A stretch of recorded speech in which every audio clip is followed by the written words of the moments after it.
Mesdames et messieurs, bonjour et bienvenue sur l'émission Parlons-en, bien entendu sur votre plateforme de la diversité de Québec, Diaspo Interaction. L'émission Parlons-en braque ses faisceaux sur différents thèmes et différents problèmes, différents sujets de la société et du monde. Aujourd'hui, nous allons parler d'un thème très important. Comme vous le savez, le Québec actuellement foisonne d'associations aux missions aussi nobles que différentes. Celles-ci contribuent à l'intégration de la diversité dans la société et dans le monde du travail. Nous allons recevoir le président de l'une de ces associations dont l'une des particularités est son caractère international. Bien entendu, pour ce moment où le Québec brille par sa diversité. Nous allons recevoir le président de l'ACNU, Monsieur Thierry Kiniga, qui vient bien sûr nous parler de l'Association canadienne des Nations Unies au Québec. Bonjour Monsieur Thierry. Bonjour Monsieur Florent. Comment ça va? Bien et vous-même? Ça va bien? On est en train de s'acheminer déjà vers l'hiver. Comment vous trouvez l'hiver ici à Québec? Comment je trouve l'hiver? C'est une bonne question. Ça va faire vous vous attendez pas à ça, hein? Ça va faire rire beaucoup de personnes. Mais à bien y penser, je pense que je ne passerai plus de l'hiver. Ok, parfait. Mais dites-moi, Monsieur Thierry, aujourd'hui on est là pour parler un tout petit peu de vous et bien sûr de parler de l'ACNU. Parlez-nous de vous et bien sûr comment vous vous retrouvez dans l'ACNU. Alors, je suis originaire du Cameroun. Ok. Et où j'ai fait mes études, où je suis né, j'ai grandi, j'ai fait une partie de mes études. Et bien entendu, par la suite, après mes études au Cameroun, je suis allé au Sénégal pour suivre mes études, puis je suis allé en Europe, puis finalement je suis venu au Canada et particulièrement au Québec.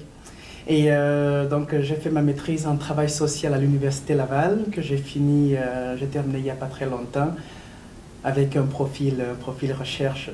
Alors, durant mes études, je suis arrivé au Québec le 19 août 2015. Il était exactement 2h30. Il se rappelle de l'heure. Oui. Ça, c'est quelque chose de très important parce que quand je suis arrivé, je me disais que il allait faire froid. Oui. Et quand je suis arrivé, il faisait 30 degrés. Et tous mes vêtements préparés étaient des vêtements d'hiver. Donc, ça m'a marqué. Donc, voilà, durant mes études à l'Université Laval, je me suis beaucoup impliqué dans la vie associative, dans différentes associations, notamment celle de la simulation francophone des Nations Unies à l'Université Laval, où j'ai été vice-président à ma première session et j'ai repris la relève comme président à ma deuxième session. Puis en terminant mes études à l'Université Laval, je voulais continuer mon engagement pour la promotion de tout ce qui est diversité culturelle, droits de la personne, lutte contre les changements climatiques et bref, valorisation de la personne dans toute sa diversité. J'ai donc réouvert à Québec ce qu'on appelle l'ACNU Québec, qui est une filiale de l'ACNU Canada, Association canadienne pour les Nations Unies, qui existe au Canada depuis 1946. Et sur l'ensemble du territoire canadien, on a 15 sections. Et on travaille beaucoup dans tout ce qui est sensibilisation, à la fois avec les gouvernements provinciaux, mais aussi le gouvernement fédéral. On travaille avec beaucoup d'associations locales au niveau national, mais aussi au niveau international. Concrètement, l'ACNU fait quoi? Parce que beaucoup de paroles, beaucoup d'écrits, mais concrètement, l'ACNU, ici à Québec, vous faites quoi? Parfait. Alors, de façon concrète, on va toujours se baser au principe même qui donne naissance à l'association. Et la première des missions, c'est de faire la promotion des missions et programmes des Nations Unies à travers le monde. Bien entendu, comment ça se réalise concrètement au quotidien? On va organiser des conférences, on va organiser des activités de sensibilisation et bien entendu, on va faire des descentes dans la rue. Je peux vous donner deux exemples. L'année dernière, le 10 décembre de chaque année, c'est la Journée internationale des droits de la personne, communément appelée droits de l'homme. On a réuni différents bénévoles Et on a fait une descente dans les différentes rues de la ville de Québec, mais aussi de la ville de Lévis, où on allait à la rencontre des gens, parler des droits de la personne, répondre à leurs questions. Et bien entendu, on a fini avec un 5 à 7 en soirée, où on a regardé une vidéo, on a répondu aux questions des gens, on a pris une bière avec les personnes qui étaient présentes. Et un autre élément, c'est bien entendu le 24 octobre de chaque année, qui est la journée internationale dédiée aux Nations Unies. Et cette journée-là a pour but de mettre en valeur et d'allier les populations aux missions et programmes des Nations Unies, mais aussi et surtout de mettre en valeur la diversité culturelle de l'humanité. Parfait. Au jour d'aujourd'hui, est-ce que l'ACNU a un bureau au Québec? Est-ce que vous recrutez des gens? Et quand vous les recrutez, quelle est la procédure normale? C'est quoi les fonctions ou alors les fonctions que ces personnes peuvent occuper dans votre association? Oui, ça se voit que c'est quelque chose de très grand et de valorisant. Alors, mais quand ces personnes sont recrutées, quels sont les avantages que ces personnes peuvent tirer? On parle bien sûr de la diversité aussi, toute la diversité. Monsieur, tout le monde qui m'écoute ou qui nous écoute et qui entend parler de l'ONU et qui aimerait s'engager, quelle est la procédure et qu'est-ce qu'il profite? Alors, sur le plan national, on a un conseil d'administration national et on a un bureau national qui se trouve à Ottawa qui s'occupe de la gestion centrale de toute l'association. Au niveau local, ça veut dire dans chacune des provinces, on a un bureau local, un bureau régional. Et même si on fait partie intégrante du noyau central, les sections sont tout à fait indépendantes. Alors, à travers le Canada, on a 15 sections et chacune des sections a sa particularité, notamment celle de Québec, où on a un conseil d'administration et un bureau exécutif.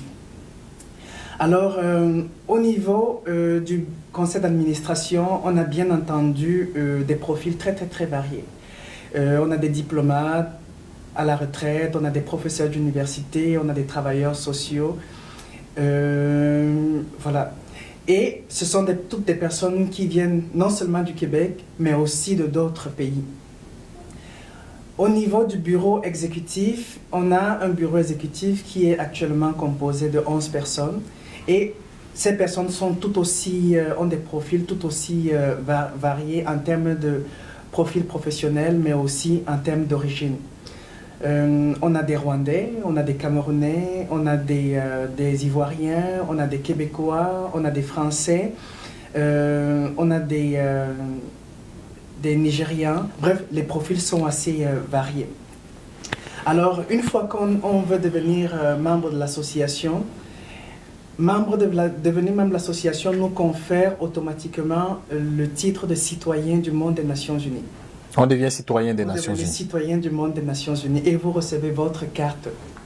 Bien entendu, vous avez une cotisation à payer, mais vous recevez aussi un crédit d'impôt pour le montant que vous avez versé. Et bien entendu, vous avez la possibilité de devenir soit membre du conseil d'administration en faisant une demande, soit membre du bureau exécutif en fonction des besoins du bureau, soit alors bénévole de façon permanente. Et en tant que bénévole, vous participez à toutes les rencontres du bureau exécutif et à toutes les activités qu'organise le bureau exécutif. Et vous êtes consulté aussi. Alors, je pense que sur ces beaux mots, on va se prendre une petite pause et on va revenir à la suite pour mieux intégrer les actions et la vision de l'ACNU. Merci. Mesdames et messieurs, bonjour et bienvenue sur l'émission Petit Commerce Salle.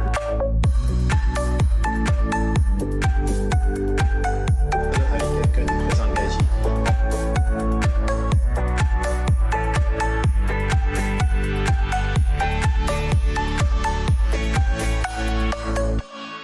Mesdames et messieurs, bonjour et bienvenue pour ceux qui nous retrouvent bien sûr pour cette deuxième partie de l'émission avec le président de l'ACNU, à savoir l'Association canadienne des Nations Unies au Québec, qui nous parle bien sûr de cette grande association et de sa mission et des avantages à faire partie. Monsieur Thierry, Monsieur Florent. Ça va toujours? Ça va toujours. Alors, dites-nous, les critères pour faire partie de l'ACNU, c'est comment? Alors, pour devenir membre de l'ACNU Québec, je tiens d'abord à préciser que quand on devient membre de l'ACNU Québec, on devient automatiquement membre de l'ACNU Canada. Canada. Oui. Et en devenant membre de l'ACNU Québec et de l'ACNU Canada, bien entendu, il faut avoir 18 ans et plus. 18 ans Révolu, tout à fait. On ne tient pas compte de votre parcours, on ne tient pas compte de vos origines, on ne tient pas compte de votre profession. Juste la volonté d'apporter sa part de contribution pour changer le monde, rendre le monde meilleur. C'est le critère principal, on va dire. Donc, que vous ayez 18 ans, que vous ayez 60 ans, que vous aurez 70 ans, tant que vous êtes capable et que vous voulez apporter votre contribution à l'édification de notre planète, c'est le critère principal.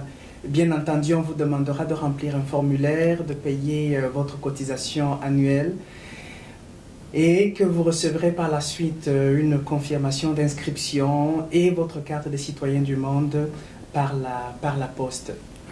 L'ACNU existe au Québec depuis 72 ans et vous portez beaucoup d'actions nobles et vous portez aussi des causes très, très, très appréciables. Pour ceux qui vont s'inscrire en nous écoutant, c'est quoi les avantages? Que ce soit des avantages nationaux ou internationaux? Alors, comme avantage en devenant membre de l'ACNU Canada, on a beaucoup d'avantages, tout dépendant des objectifs, des besoins de chacun. Mais de façon principale, vous appartenez à une famille.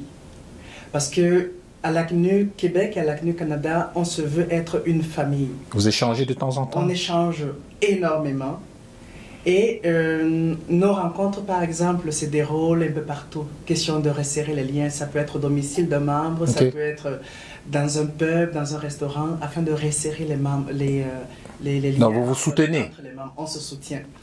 Bien entendu, vous devenez citoyen des Nations Unies. Vous avez un numéro identifiant unique. Quel que soit le pays où vous allez, vous êtes déjà... Bien entendu, parce que l'Association canadienne pour les Nations Unies est membre de l'Association mondiale des associations pour les Nations Unies.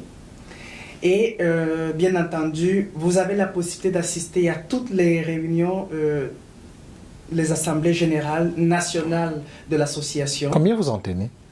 C'est une fois par année. Une fois par année. Une fois par année, on a l'assemblée générale nationale. Qui se déplace aussi dans différentes régions du Canada. Donc, en tant que membre de l'ACNU, vous pouvez assister à ces rencontres-là. Vous pouvez devenir membre du bureau du conseil d'administration national. Vous pouvez devenir membre du conseil d'administration de la section de Québec. Vous pouvez devenir membre du bureau exécutif de Québec aussi. Ok, parfait. Et donc, si je comprends bien, les avantages sont très, très sociaux. Très, très sociaux. Et bien entendu, vous avez tout à fait le droit de vote. Et bien entendu, il y a le prestige qui va avec de dire je suis membre de l'Association canadienne. Combien de membres est-ce que vous comptez actuellement? Alors, sur le plan national, je ne peux pas vous donner le chiffre exact. Et international? Mais ça va à des milliers de membres. Wow. Pour la section de Québec, il faut dire que la section de Québec est très jeune. Très jeune, nous sommes à la 2e année.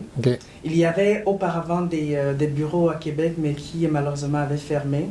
Le bureau actuel de Québec a été réouvert depuis le mois de juin, le 1er juin 2017. Vous, personnellement, avant de rentrer on s'achemine déjà vers la fin de notre entrevue qui d'ici 5 minutes. Mais avant, personnellement, qu'est-ce qui vous a poussé à vous engager dans ce système et comment vous chutez à être président? Assez brièvement, s'il vous plaît. Bonne question. J'aime les défis. J'aime me donner des nouveaux défis et je suis quelqu'un de très actif dans la vie. Mais au-delà de tout ça, l'élément principal pour moi, c'est j'aime l'humain. Je suis travailleur social et notre slogan à nous, c'est l'humain avant tout. Donc tout ce qui touche aux droits de la personne, tout ce qui touche à la dignité de la personne humaine, ça vient me chercher. C'est ça qui vous a motivé. Donc c'est ça qui me motive, partant du principe que le cœur, même l'organisme central où on peut vraiment s'impliquer, vraiment défendre les droits de la personne aujourd'hui, ce sont les Nations Unies. Ok, parfait. Dites-moi, est-ce que vous savez qu'il y a beaucoup d'associations ici à Québec, beaucoup, ça foisonne. Oui. Est-ce que vous tenez une corrélation avec eux? Est-ce que vous ne pouvez pas parler avec des présidents des associations pour voir si vous pouvez créer quelque chose pour avoir éventuellement des membres qui pourraient s'intéresser? Parce que il y en a beaucoup qui connaissent pas que l'ACNU existe. Ouais. Tout à fait. Nous travaillons beaucoup en partenariat avec les organismes communautaires de la grande région de Québec, parce que nous couvrons toute la grande région de Québec. Nous travaillons aussi beaucoup avec des institutions, des écoles, des universités. Et bien entendu, si on parle de notre fameux gala... J'allais en venir, c'est pour ça que je me gardais ça pour la fin. Bon. Donc, écoutez, si vous voulez qu'on en parle, vous êtes en train de préparer quelque chose de grand. Quelque chose de très grand, quelque chose d'immense. Et je parle bien sûr de votre gala qui va se passer le 27 octobre. Et j'aimerais que vous nous en parliez, que vous nous dites un peu vraiment la mission de ce gala et s'il y en a qui veulent participer, comment ça se passe. Donc voilà. Alors, l'histoire du gala, c'est la Journée internationale des Nations Unies qui est le 24 octobre de chaque année. Bien entendu, au niveau, chaque pays organise cet événement, souligne cet événement à sa manière. Et au Canada, les 15 sections de l'ACNU Canada organisent différentes activités. À Québec, on a choisi d'organiser le Gala des Nations Unies, dont la deuxième édition va avoir lieu le 27 octobre de cette année, au Musée de la Civilisation de Québec. Les billets sont en vente sur le site Eventbrite. Vous tapez sur Google ou bien vous allez dans Eventbrite, vous tapez Gala des Nations Unies 2018. Vous serez redirigé vers le site de vente des billets qui est déjà en cours. Alors le gala a pour objectif de faire la promotion, rendre encore plus visible, les missions et programmes, différentes activités que les Nations Unies mènent un peu partout à travers le monde. Donc, rallier la population à cette cause-là, premièrement, mais aussi mettre en valeur la diversité culturelle de l'humanité. Cette année, on va parler beaucoup du maintien de la paix. Et chose unique, c'est la première fois depuis que le Canada s'est réengagé dans les forces de maintien de la paix, nous allons avoir un des hauts gradés de l'armée canadienne qui sera justement au gala, en plus des diplomates, des membres du gouvernement fédéral et provincial, des chefs d'entreprise, des chefs d'université, qui sera là, voilà, pour nous parler de cet nouvel engagement-là du Canada. À l'échelle canadienne, c'est la première du genre. Ok. À l'échelle canadienne, c'est la première du genre. Un dernier mot avant que je ne puisse conclure. Alors, si je dois vous donner un dernier mot, je ne vous demanderai pas forcément de devenir membre de l'ACNU Québec, mais je vous dirais, venez assister à notre gala. Les billets sont déjà en vente. Vous serez surpris de ce que vous allez découvrir. Vous retrouverez par exemple ce qu'on appelle pendant le gala un défilé de la diversité où les membres des différentes communautés à Québec viennent présenter leur culture. Vous serez surpris de ce que vous allez rencontrer, mais aussi ce sera une bonne occasion pour vous de réseauter parce que vous retrouverez des personnes que vous n'avez pas l'occasion de rencontrer au quotidien. Et si vous tenez à aller plus loin, nous serons aussi disponibles pour répondre à vos questions et bien entendu vous intégrer dans notre équipe si vous en faites la demande. Merci, monsieur Thierry. Merci à vous, monsieur Florent, pour l'invitation. Je vous en prie. Alors, mesdames et messieurs, c'était Thierry Kiniga, le président actuel de l'Association canadienne des Nations Unies au Québec, qui nous donne rendez-vous le 27 octobre, si vous voulez bien sûr découvrir la multitude de la diversité mondiale et vous engager pour une cause noble. Alors, rendez-vous bien sûr ce jour-là. Mais en attendant, vous avez encore l'occasion d'aller sur le site de l'ACNU et vous engager et éventuellement vous inscrire. Alors, en attendant, personnellement, je peux vous dire que c'est quelque chose qui me touche et qui va me chercher et je vous invite à vous inscrire. C'était The One International, votre animateur, votre promoteur et je vous dis bien sûr À bientôt avec un nouvel invité sur l'émission Parlons-en. Salut.